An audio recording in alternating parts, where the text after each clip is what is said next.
அவருக்கு பதில் சவால் நான் விடுகிறேன். சங்கரன் கோயிலில் நாங்கள் தனித்து வேட்பாளரை நிறுத்தப் போகிறோம். உங்கள் கட்சிக்கு திராணி இருந்தால் தனித்து வேட்பாளரை நிறுத்துங்கள். இன்னைக்கு வந்துட்டு நான் சங்கரன் கோயிலில் ஜெயிப்பேன் சவால் விடுறது ஆளுங்கட்சியாக இருந்தால் கலைஞரை சொன்ன போன தடவை எப்படி ஜெயிச்சாருன்னு அவங்களுக்கு தெரியும். தேர்தல் அறிவிக்கப்படுவதற்கு முன்பாகவே மாண்புமிகு எதிர்க்கட்சி தலைவர் தோல்வியை ஒப்புக்கொண்டு விட்டார். பேரவைத் தலைவர்களே, நாங்கள் என்ன கேட்டோமோ அதற்கு மட்டும்தான் பதிலை தவிர சங்கரங்கள்னா பெண்ணகரத்தில் ஏன் பார்த்தீங்க சொல்லுங்க. திருட்டுத்தனமா ஓட்டு போட நீங்களும் தான் சொன்னீங்க.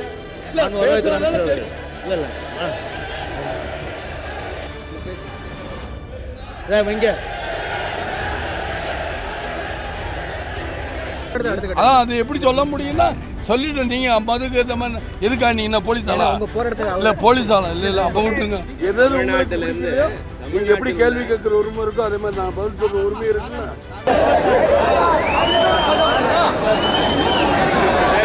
யாராது யாராது உள்ள வேண்டா கத்துறது இப்ப சொல்லிக்கிட்டே கேட்க சொல்லிக்கிட்டே இருக்க கேட்க மாட்டேன் இருக்கிறவங்க சும்மையா சார். ஜெயாட்டி கேள்வி நீங்க கேட்கற உரிமை இருக்கும்போது எனக்கு பதில் சொல்லணுங்கிற உரிமை இல்லை. எங்க நீங்க பேசுறீங்க தூக்கி அடிச்சிடும் பார்த்து சும்மா உனக்கு தான் பேசுறது எனக்கு பேசுறது ஏன்னா சும்மா சும்மா இதை அவன் ஜெயாட்டி என்ன கொம்பா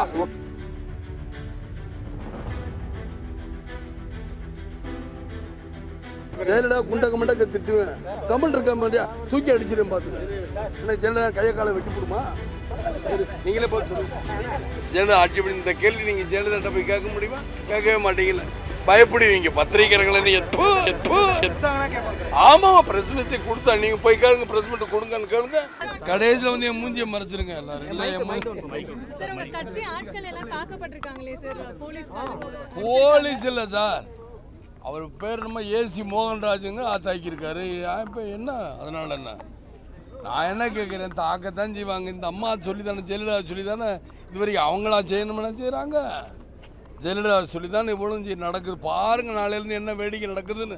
அந்த அம்மாவுக்கு என்ன பண்ணுறேங்கிறது பொறுத்து இருந்து தான் இந்த வேடிக்கை தெரியும். ஏன் ஆத்திரப்படலை? நான் ஆத்திரப்படலை. இதெல்லாம் எங்கே போய் முடிய போகுதுன்னு நினைக்க தெரிய மாட்டேங்குது. அனைவரும் அந்த அம்மா கெட்ட நேரம் பிடிச்சிக்கிச்சு நான் நினைக்கிறேன். அதாவது ஜெயலலிதா கெட்ட நேரம் வந்துருச்சு. அதனாலதான் இந்த மாதிரி பண்ணுது. ஏன்னா அதாவது கட்சிகள் வெவ்வேறு என்ற எல்லாருடைய நோக்கமும் எண்ணங்களும் ஒண்ணுதான். நாமத்திரம் மறந்துடக்கூடாது. அதாவது புரிஞ்சுக்கோங்க சார். மதுவுக்கு எதிரான போராட்டத்துக்கு அடுத்த கட்டம் என்ன சார்? அதான் அது எப்படி சொல்ல முடியும்னா சொல்லிட்டு நீங்க மதுக்கு ஏற்ற மாதிரி எதுக்கா நீங்க போலீஸாலா இல்ல போலீஸாலா இல்ல அப்ப விட்டுருங்க அப்ப விட்டுருங்க. என்ன பத்திரிக்கை கோச்சிக்கிறாங்க நீங்க என்ன பத்திரிக்கைன்னு தெரிஞ்சுக்கலாம். தினமலர் தான் நீங்க எல்லா கேள்வியும் கேட்பீங்க. எதாவது உங்களுக்கு பிடிக்கலையோ நீங்க எப்படி கேள்வி கேட்கிற உரிமை இருக்கோ அதே மாதிரி நான் பதில் சொல்ற உரிமை இருக்குல்ல. எல்லாரும் ஒன்னாதான் வரும். பிரச்சனைன்னு வரும்போது தமிழ்நாடு பிரச்சனை இவிகேசன் இளங்கொண்டு அது எந்த அளவுன்னு நீங்க நினைக்காதீங்க. எல்லாம் அவர் எஸ்ஆர்பி வந்தார். நீங்க பாமக 30 தடவை நான் போட்டேன். நேற்று ஒரு நாள் தானே இருந்து ஒரு நாள் எல்லாரையும் நான் பார்த்தேன். 30 தடவை போன் பண்ணேன். அவருடைய பிஏ நம்ம பிஏ பெறலாம் சொல்ல ஜெயசீலன் ரமேஷ் அண்ட் சாமிநாதன். அன்புமணி பிஏ அன்புமணி ஒரு ஃப்ரெண்டு தானே தர்கார் பின்னாடியே என் மச்சனை அவருடைய நல்ல ஃப்ரெண்டு. விஷ்ணு பிரசாத் நல்ல ஃப்ரெண்டு. எவ்வளோ தடவை எங்கெங்கெல்லாம் 9 மணிக்கு தான் நான் வந்து பிரைம் மினிஸ்டருக்கே லிஸ்ட் என்ன வராங்கிறேன். ஒரு ஜெயா டிவியில் இல்லை நீங்கள் ஜெயா டிவி பேச மாட்டேன் சொல்லுங்கள். எல்லாம் இல்லை கேள்விகள் நீங்கள் சார் விம்புக்குனே கேட்பாரு சார். ஜெயா டிவி விம்புக்குனே கேட்பாரு. உங்கள் பேட்டியெல்லாம் வேகமாக தேவையில்லாமல் கெட்டு போயிரு. நீங்கள் கம்பெனி இருக்கேன் இல்லாட்டி நான் திட்டுவேன். குண்டக மண்டக்க திட்டுவேன். ஜெயலலிதா குண்டக மண்டக்க திட்டுவேன். கேள்விக்காக கூட சார் நான் கேள்வி பதில் சொல்லணுங்கிற எனக்கு ஒன்றும் அவசியம் கிடையாது சார். ஜெயா டிவி கேள்வி நீங்கள் கேட்குற உரிமை இருக்கும்போது எனக்கு பதில் சொல்லணுங்கிற உரிமை இல்லை. எங்கே நீங்கள் பேசுறீங்க மற்றவங்க டிஸ்டர்ப் பண்ணணும்னா கமெண்ட் இருக்க மாதிரியா தூக்கி அடிச்சிடும் பார்த்து சும்மா உனக்கு தான் பேசுறது எனக்கு பேசுறது ஏன்னா சும்மா சும்மா இதை அவன் ஜெயாட்டி என்ன கொம்பா முளைச்சிருக்கேன். இல்ல இதனால எல்லா பிரச்சனையும் தான் இருக்குது கேடுதுங்கிறேன். சரி நீங்களே போய் சொல்லுங்க. சேர்ந்து வந்ததுனால நாளைக்கு ஜெயலலிதா இந்த ஊரை விட்டு ஓடுன்னு வச்சுக்கோங்களேன்.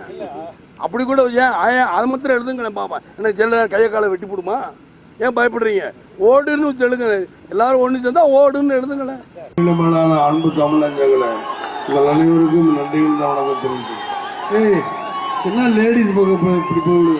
அப்போ தேவையெல்லாம் தொண்டர் கூடாது, தொண்டர் கூடாது. இப்போ என்ன சொல்லிக்கிட்டே இருக்கேன்.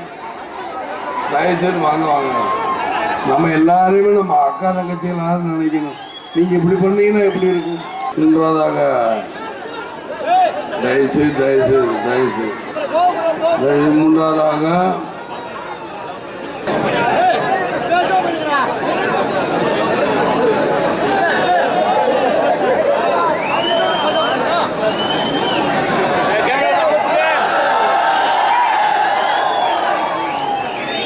தர்மத்திற்கும் அதர்மத்திற்கும் நடக்கின்ற போர், தர்மத்திற்கும் அதர்மத்திற்கும் நடக்கின்ற போர்.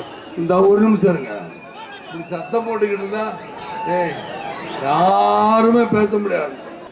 இது ஒன்றும் டெம்பர் டிராவலர் கிடையாது, சுற்றி சுற்றி வந்து பேசுறதுக்கு. இது மேடை தான் ஒரு பக்கம் தான் பேசுவாங்க. அதனால சொல்லுகிறேன், யாராது யாராது உள்ள வேண்டா கத்துறது.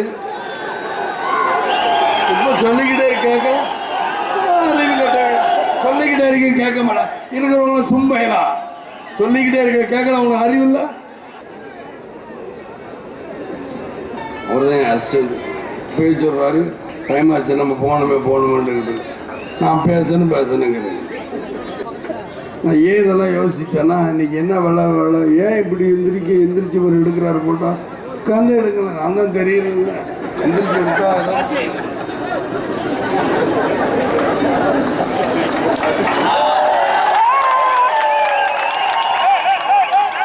யாருக்கு பிடிக்குமா பிடிக்காதான்னு கேட்குறீங்க. ஆட்சி பிடிக்கவே பிடிக்காது. போதுமா? 2016 அண்ணா திராவிட முன்னேற்ற கழகம் ஜெயலலிதா ஆட்சி பண்ணி. இந்த கேள்வி நீங்கள் ஜெயலலிதாட்ட போய் கேட்க முடியுமா? கேட்கவே மாட்டீங்கல்ல. பயப்படுவீங்க. பத்திரிகைகளை ஆமாம், பிரஸ் மீட்டை கொடுத்தா நீங்கள் போய் கேளுங்க, பிரஸ் மீட் கொடுங்கன்னு கேளுங்க.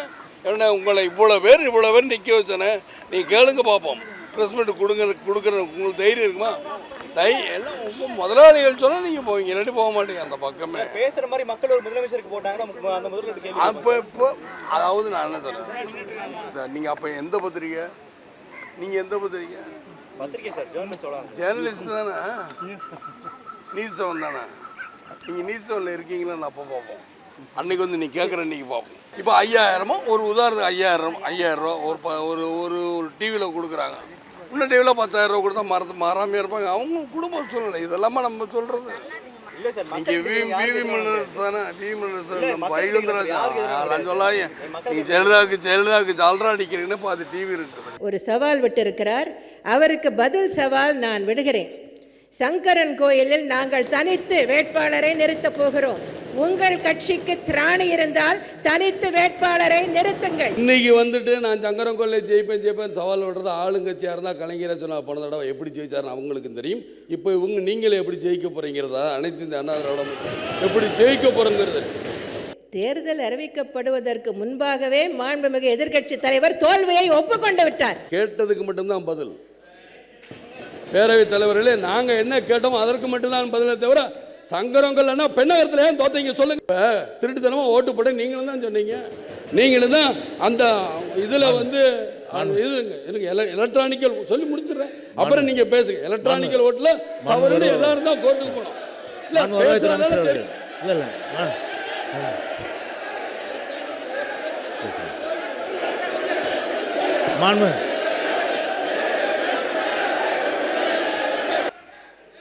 மாண்புமிகு பேச இங்க